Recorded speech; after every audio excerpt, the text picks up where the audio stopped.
Hello दोस्तों, आज हम लोग स्टार्ट करते हैं मोल या मोलरिटी हम लोगों को पढ़ना है। और इसके पहले मोलरिटी पढ़े हम लोग, लेकिन ना हमें लग रहा है बहुत लोगों को कन्फ्यूजन आता होगा कि ये मॉलिक्यूलर वेट क्या है एंड ये मोल क्या है। ये आइए इसको बहुत बेसिक है, इसको समझ लेते हैं, उसके आगे फिर मोलरिटी पढ़ते हैं उसके आगे, क्योंकि इसमें कन्फ्यूजन बहुत ज़्यादा होता है लोगों को। आइए देखते हैं। जैसे ये मॉलिक्यूलर वेट पहले पढ़ लेते हैं। जैसे ना ये कहीं H2O दे रखा है, इसका मॉलिक्यूलर वेट क्या होगा। ठीक, जैसे ये दे रखा है CH4 और उसके बाद आता है H2SO4, ये दे रखा है। तो यार मॉलिक्यूलर वेट होता क्या है।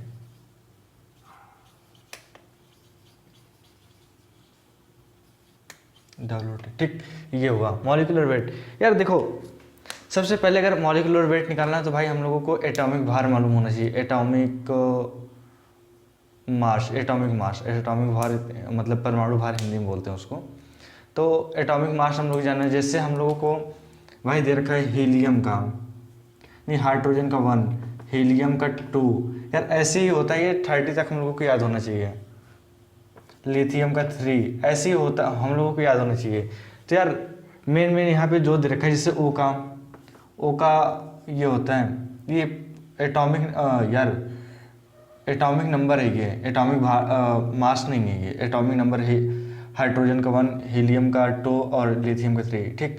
और इसका एटॉमिक नंबर 1 होता है, इसका एटॉमिक नंबर 4 होता है, इसका 6 होता है,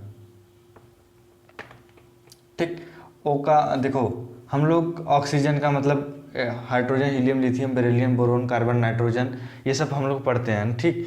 तो यार अगर आप लोगों को पढ़ना हो तो इतना ही आप लोगों को याद होगा। हमें लग रहा है सब लोगों को याद ही होगा भाई, इतना यहाँ पे याद थोड़ी करवाया जाएगा। आप यार पीरियोडिक टेबल सर्च करो गूगल पे, आप वहाँ से निकालो और उसका एटॉमिक मास यानी परमाणु भार आप याद करने की कोशिश करो। तो यार यहाँ पे दे रखा है ना, जैसे ऑक्सीजन हम ले रहे हैं, ऑक्सीजन का एटॉमिक मास 16 होता है मास, ठीक। और कुछ यहाँ पे क्या है, एस का सल्फर का 32 होता है। और हाइड्रोजन मालूम है, कार्बन सी का 12 होता है। बस इतना ही काफ़ी है। तीन हम लोग निकालते हैं तो समझ आ जाएगा हम लोगों को। मेन मैंने बता दिया कि ऑक्सीजन का 16 होता है एटॉमिक मास, सल्फर का 32 होता है और कार्बन का 12 होता है। जैसे अगर हमें H2O को निकालना होगा ना, H2O, तो पहले देखो ना H कितना दे रखा है, H 2 बार दे रखा है, H2, तो H का एटॉमिक भार कितना होता है, एटॉमिक भार 1 होता है, ठीक। एटॉमिक मास, यार एटॉमिक भार बोल रहा हूँ मैं, ठीक। ऑक्सीजन का कितना है, ऑक्सीजन का भी 16 होता है, ठीक। और यहाँ पे ना सबसे पहले आप अब ऐसे लिखो, H2O, H का कितना है, 1 है, कितनी बार है, 2 बार, 2 से मल्टीप्लाई करो प्लस, और फिर O उसके बाद कितना क्या है, O ऑक्सीजन कितना है, 16। तो ये हुआ। आप अगर मल्टीप्लाई करोगे ना 1 2 मतलब 1 से 2 में मल्टीप्लाई करोगे तो 2 आएगा प्लस 16 इज इक्वल टू 18, ये आया।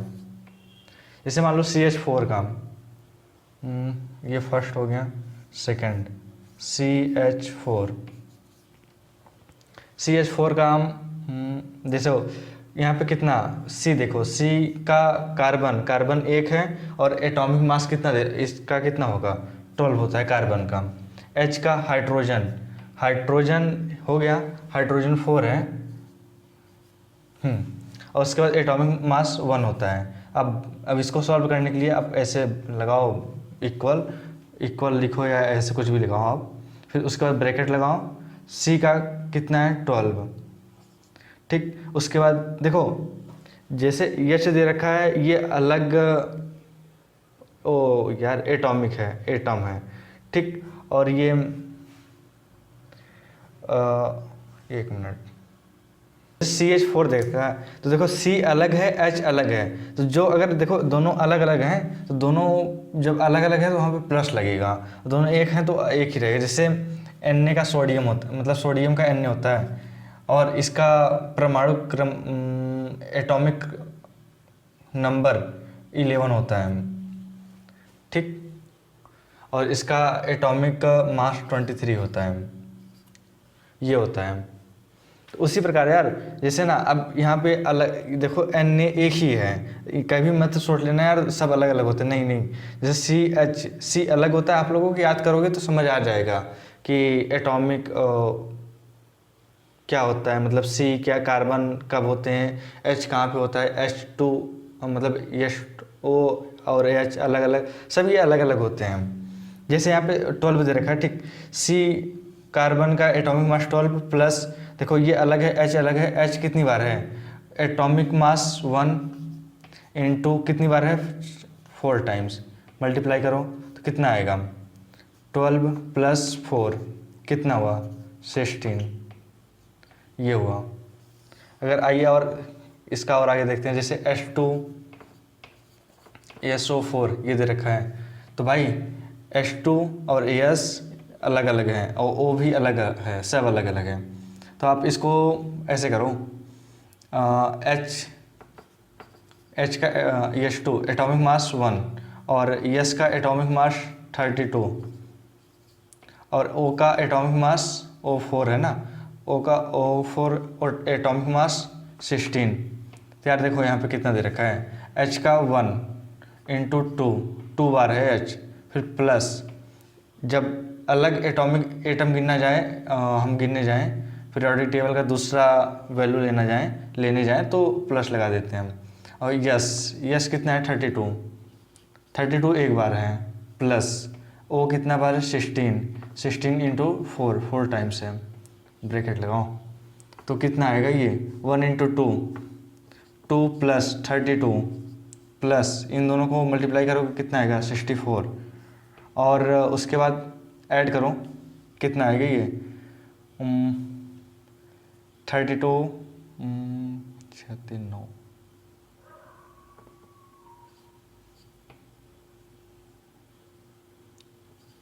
98,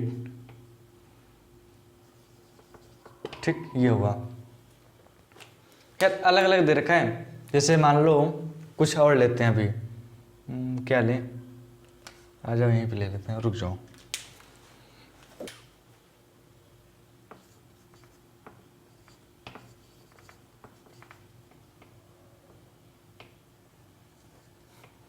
ठीक, ये हो गया। यार यहाँ पे अब लगभग ज़्यादा हम लोगों ने नहीं, देखो सी 2 टाइम्स है, कार्बन ये नहीं भाई अलग अलग है, ये नहीं, कार्बन 2 बार है, और H3 3 बार हाइड्रोजन है, एक यहाँ पे है 4 बार, और 2 बार है, कोई फार्मूला दे रखा है, मतलब कोई फार्मूला, हाँ कोई फार्मूला ही है। और देखो सी कितनी time, C2 is equal to 12 atomic mass 12, H कितनी बार, 3 यहाँ पे है, एक यहाँ पे 4, H4 इज इक्वल टू 1, मतलब एटॉमिक मास 1 होता है। एंड C हो गया O 2 टाइम्स है, इज इक्वल टू 16 से 2 में मल्टीप्लाई कर देंगे हम। आइए देखते हैं, C2 यानी 12 इंटू 2 प्लस H कितनी बार है, 4 बार है ना, तो 1 एटॉमिक मास इंटू जितनी बार है 4 बार, प्लस O एटॉमिक मास 16 और कितनी बार है, 2 बार, 2 लिखो, बस हो गया। कितना हो गया, 12 इंटू 24 प्लस 4 से 1 मल्टीप्लाई करेंगे 4 प्लस 16 इंटू 2 32। अब इसके आगे कैलकुलेट करोगे तो आ जाएगा,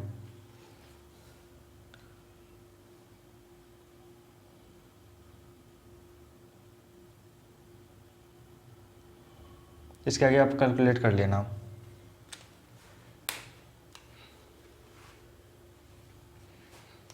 वैसे ये 60 आएगा।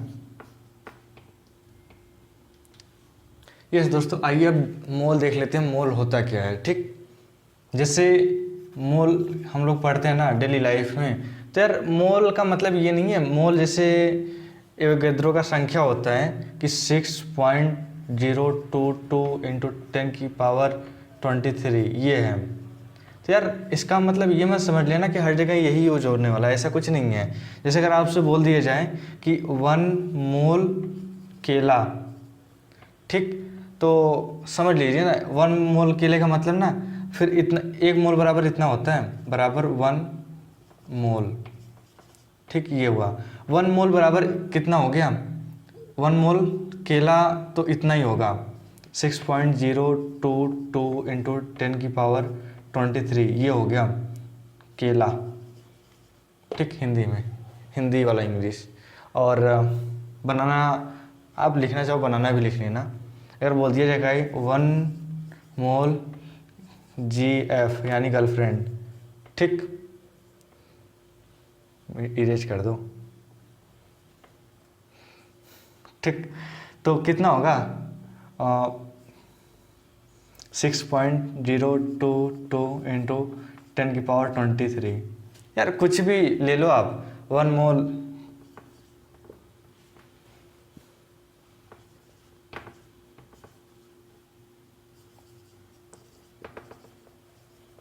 ठीक, फ्रेंड है, गुड फ्रेंड। यार GF का मतलब गलत समझ लेते हो आप लोग। यानी अगर देखो 1 मोल बराबर इतना होता है, 1 मोल बराबर अगर कुछ भी बोल दिया जाए आपसे 1 मोल कितना बोल दिया जाए, एटम, एटम तो इतना ही होगा 6.022 इंटू 10⁻23। ठीक, एटम। ठीक, इसका मतलब ये होता है। इसका फार्मूला जानते हो क्या होगा, मोल बराबर वेट अपॉन में मॉलिकुलर वेट WT। तो यार मॉलिकुलर वेट हम लोगों ने पढ़ लिया। जैसे H2O दे रखा है तो भाई H कितना है 2 है, प्लस O कितना है और 16 यानी 1 है, तो कितना होगा 18।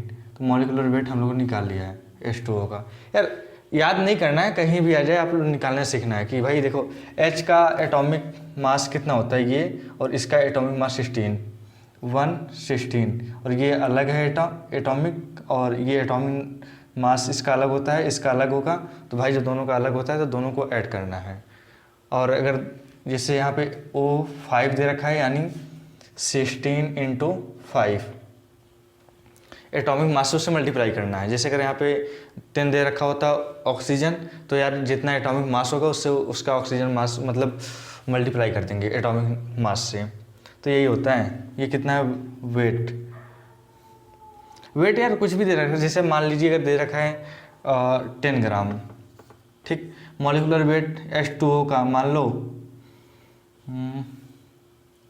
इसका कोई क्वेश्चन नहीं है ना, प्रॉब्लम ये है, क्वेश्चन है लेकिन प्रेजेंट टाइम में 12 में नहीं है, 11th में है। तो आप क्वेश्चन मत करो, आप लोग समझ लीजिए फार्मूला होता है मोल का वेट अपॉन में मॉलिकुलर वेट, ये होता है क्वेश्चन फार्मूला इसका। वेट में अगर दे दिया जाए आपको 15 अपॉन में 15 और मॉलिक्यूल, जैसे मान लीजिए अगर बोल दिया जाए आपसे कि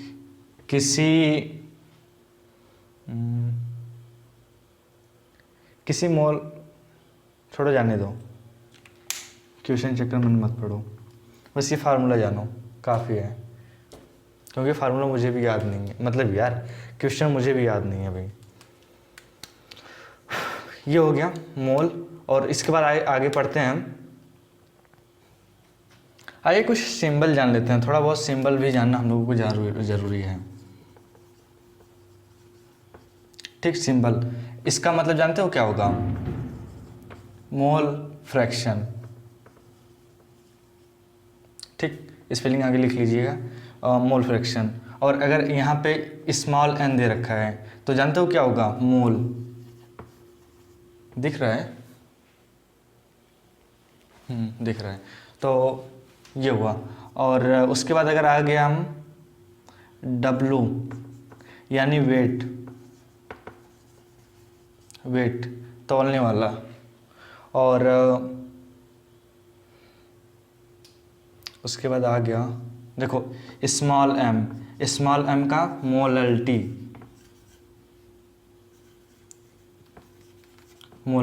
ठीक, स्मॉल m,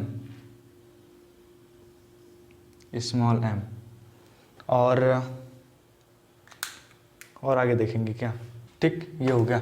और अगर कहीं पे दे रखा है कैपिटल M तो यहाँ पे होगा मोलल्टी।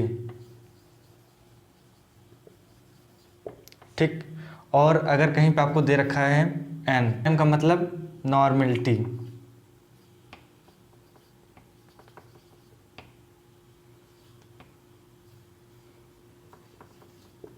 ठीक। और क्या बचता है मेरे पास, X N W M M N, काफ़ी है इतना। और उसके आगे आगे हम लोग जब पढ़ेंगे तो फिर देख लेते हैं। अब आइए हम लोग पढ़ लेते हैं ना मोलर डेफिनेशन, ठीक।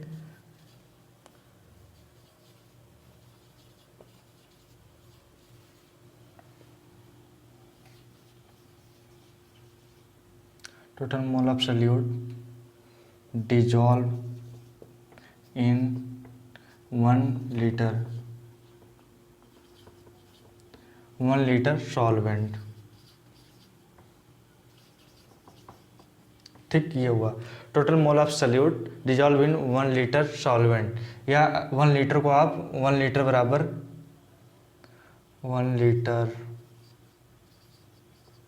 बराबर कितना 1000 ml, ठीक। इसका फार्मूला क्या होता है, इसका फार्मूला ये होगा, कैपिटल एम से इसको दिखाते हैं मोलरिटी को, तो ये हुआ मोल ऑफ सॉल्यूट ठीक upon divided by mole of solute, ठीक, अपॉन में वॉल्यूम ऑफ सॉल्यूशन, ठीक। ये हुआ, तो आप ऐसे लिख सकते हो मोल ऑफ सॉल्यूट और उसके बाद वॉल्यूम ऑफ, देखो यहाँ पे इन लीटर, ठीक, यहाँ पे लीटर में है और यहाँ पे volume of solution in ml, तो ml में जब होगा तो आपको 1000 से मल्टीप्लाई करना होगा। देखो क्या डिफिनीशन क्या है यार, इस पे क्वेश्चन भाई 11th में या 12th में करना ही नहीं है, तो भाई थोड़ा बहुत इसको टॉपिक पढ़ लेते हैं, उसके आगे हटा देते हैं। इसलिए मैं इसको सही से एक्सप्लेन करने की ज़्यादा कोशिश नहीं कर रहा हूँ, तो सोच रहा हूँ कि ये बस ऐसे बता दूँ। तो देखो definition, total mole of solute dissolve in 1 litre solvent, 1 litre बराबर 1000 ml होता है, ये जान लो। और इसको कैपिटल एम से दिखाते हैं, ठीक, कैपिटल एम से दिखाते हैं, कैप मतलब capital M. Mole of solute इसका फार्मूला होता है, और उसका वॉल्यूम ऑफ सॉल्यूशन ये हो गया। मोल ऑफ सॉल्यूट कर दिए, अगर यहाँ पे लीटर में है तो कोई प्रॉब्लम नहीं है, अगर ml में है तो 1000 से मल्टीप्लाई कर दो, ml में करना है तो बस, इसके आगे कुछ नहीं करना है हम लोगों को। फिर उसके आगे अब हम लोग आगे अच्छे से, अब कल से क्लासेस एकदम अच्छे से चलेंगी। थैंक यू, मिलेंगे नेक्स्ट क्लास में।